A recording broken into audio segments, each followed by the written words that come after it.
So we see this current warning in effect for Alexander Caldwell. We actually do have somebody from Alexander County on the phone with us right now. We have Doug Gillispie, who is the Director of Public Services for Alexander County. So Doug, we wanted to bring you in to have you talk about what you've been seeing out in your neck of the woods right now.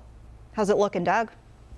Well, right now we've got a little break in the rain, but we're still seeing some wind, and the central area where my office is located at, we're seeing some of the fire departments reported some wind. We're still seeing some debris falling in the areas where there was possibly a tornado earlier in the, I guess you'd say, the southeastern and the northeastern section of Alexander County. So we're just preparing our communications and everything, making sure everybody is taken care of and everybody stays safe as possible. And right now, everyone is staying safe. Is that correct? We haven't had any reports of injuries or anything like that at this point? No reports of injuries. Most of the damage we've seen when our staff was out was mostly trees and some in the roadway and power lines and possibly cable and phone lines. Okay. Walk us through what some of your personnel are doing right now. Are they kind of stationed in different areas at this point, just sitting and waiting for any calls to come in? Do you have them strategically located at this point? What are your personnel doing? Our office personnel is still in here, and we're ready to respond if needed, but we have a great group of our local volunteer fire departments and our local rescue squad.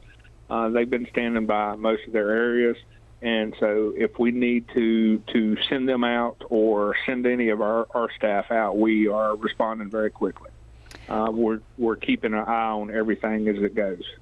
And I mean, speaking of responding, what could you impart to folks watching this at home, seeing this warning up about the importance of taking this seriously, trying to head off having to respond to any calls of people getting hurt? Most definitely. We need to always take a warning seriously. As it was just said earlier, the watch is not going to stop at the county line or anything like that. So if it's a warning out, take it very seriously. Try to shelter in the house. If you live in a single wide, we've talked to our local fire departments. If you want to hang out there for a little bit during the watch, they're allowing that. We talked to our local newscast here, our radio station. Or, and my wife said, I'm just going to Walmart and do some shopping while this is going on because it's a safe place. Doug, so you can look at things like that. Yeah, Doug, this underscores the importance of having a plan, a storm-ready plan that you can put into action when something like this happens. Maybe it's a place to meet up after the storm is over, should damage occur. But, these are things that people don't really realize until it's too late, because emergency services may not be there to help you right in the aftermath of a storm like this. And that is correct, because we have to look at roadway damages to make sure we get there. We had a flooding incident a little over a year ago that we had a lot of road closures, and we had to find different routes. So, we look at the concept of it can take us a little bit longer or it can take us a lot longer if we have to be careful and find the correct route. So most definitely. And that's storm ready.